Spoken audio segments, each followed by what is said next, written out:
depend on for armor for a little while. But 100 and 138, a lot of that Mega already taken down by Chain's initial damage off of the grab. Action's looking for more, but jumping for it like that, he's going to be taking a lot of rails out of here. There's two. Mega's now up, and really drops down at the wrong time, and now he's at the bottom of the barrel, and that's exactly where Chain is going to be taking him down from. Well, and actually, I'm just really impressed at how often and how well Chain is using this railgun in situations where most players would choose some other weapon.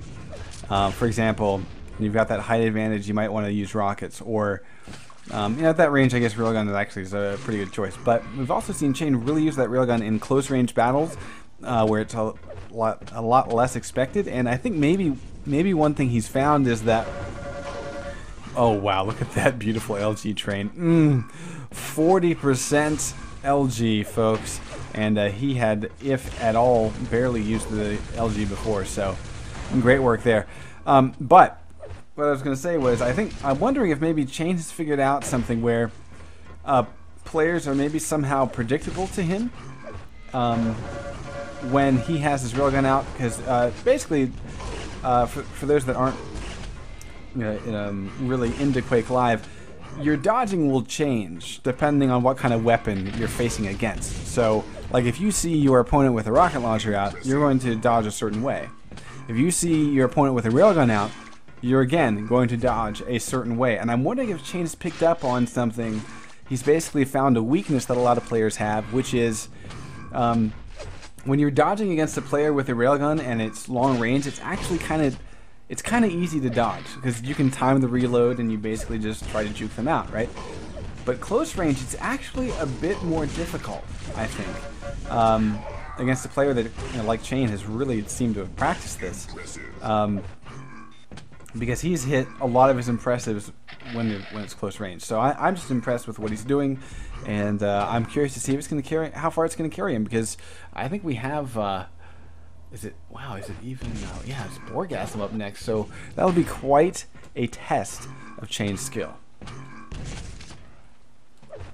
You're impressed with his impressives? But yeah, in all seriousness, you look at a lot of Chain's play, and a lot of his rail shots end up just being like, okay, it's going to be shortly after a weapon grab or an item grab, or some obvious, well-known jump in there, and he just pauses for a second, and he keeps walking, and his opponent keeps walking into it.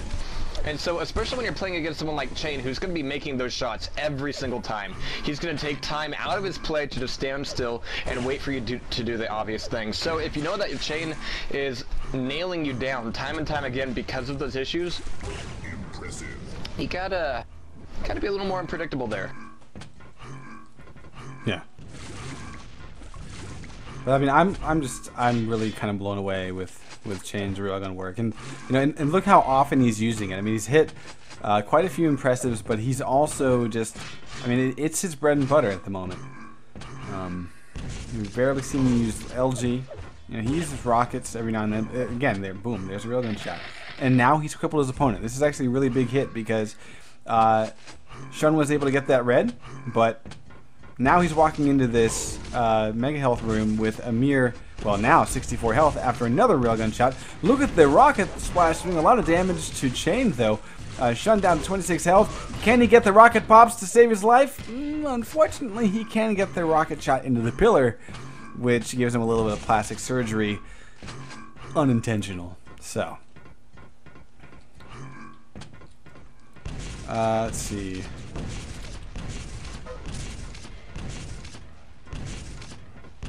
And also interesting to note is how Chain behaves when he's low on health. Some players will immediately go on the defensive at that point. Some players will just kind of stick it in and do whatever. Chain changes up his play a little bit to where he looks like he's going to be ducking out, but he immediately comes back in for that final word. And that final word is, more often than not, completely lethal. So we've seen Chain get down to 10, 20 health time and time again, but always recovering it because he's less about, running away and biding his time and getting items, and more like, okay, I'm going to kill you right now, then I'm going to have a good 10-second window to stack up as much as I can.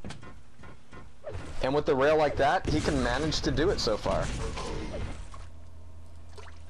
Yeah, I mean, here's the thing though, when a railgun player is not warmed up, it's bad news because that's kind of their one-trick pony, right? And this is a nice. Oh my God! I was gonna say I like to switch up to the rockets by Chain, but he says, I've shot 2 rockets. They look kind of cool. I'm gonna go back to this railgun thing. It's working for me. Let me hit my 6th impressive. I mean, yeah. So yeah, any dueler that can manage to get, you know, near double-digit impressives, they're probably kicking your ass a little bit here. So I mean, not really much more to say. It's just, oh, that's kind of an interesting thing. He actually rocket smashed past the Mega. And once again, he's using the railgun defensively, forcing his opponent away as he grabs that Mega. And let's see if we get another railgun switch. Yeah, we do. And there it is. 10th frag.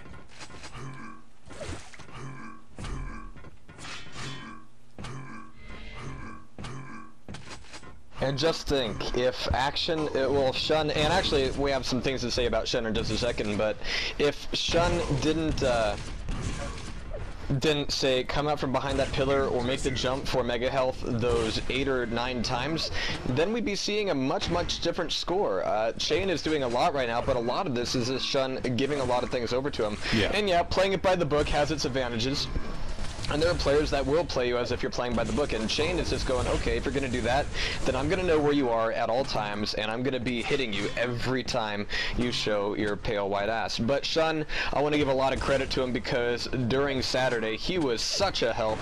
He was such a big just boon to helping things get organized, because every time we were done with one match, there was another match already ready to go. So our waiting time was very minimal, and I want to say thank you to Shun and to the rest of the SG staff for making Saturday as successful as it was on their end. We had some issues on our end, but you know, that was completely unrelated to them. So major kudos and major uns to them.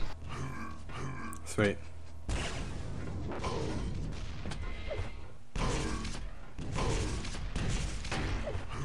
And now Shun's just messing around. Yeah, pretty much. But only about 20 seconds left. Let's take a look again at this accuracy. 46% rail, but here's the big number, guys. 10 impressives. 10 impressives. Can't put a price tag on awesomeness.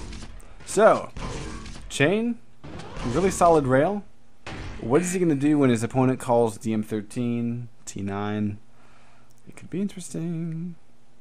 We're going to go ahead and go live because that's the most important thing. We're going to watch Mr. Focus in 77 or in it. Is that? I don't know. Int? I don't know what the fuck that is. I was thinking maybe it's some kind of elite shit. Int? Anyway. Alright. So. We're just going to call him Int. Yeah, that works. Why not? Why not indeed, and why not is what he's thinking about when he's going for that red armor, and why not just stick around and eat rockets like a hot fudge sundae? Holy crap, and why not? But he did get it, and he got away, and he still has 71 points of armor left, but that gave away Mega over to Chain, and right now Chain's got a huge advantage, and actually, rails here are going to be a little bit easier to dodge. Things are going to be a little bit less predictable for Chain here, I hope. In does get a nice bridge to rail, though, and he's got a rail of his own. Where he's going to stick it out, where he's going to use it, that's what it's going to come down to. In is going to be on the wrong side of that red armor, and Chain is going to be able to take that, and in 7 seconds, unless In has something else to say, Chain's going to be getting a clean grab for that as well. Yeah, I was a little bit anticipating Chain to get a railgun shot in In's ass as he made that bridge to rail. I guess my timing was a little bit off. I was close. It almost happened. But here comes Chain, here comes the railgun, and ooh, here comes some LG. A little bit off, but actually there's a lot of movement there. It's kind of if you don't get a solid track right at the start of that arc when they're falling down, they can cut back and forth, and they can actually be kind of hard to track very well. But he still managed about 30% LG, not too bad. 37 rail at the moment. And In is having a hard time getting in on this game because right now, of course, DM6 being what it is, very few resources on the map. Oh, and In made noises. Yeah. Chain knows he's still there. Oh, he misses the shot. The easy ones Chain misses.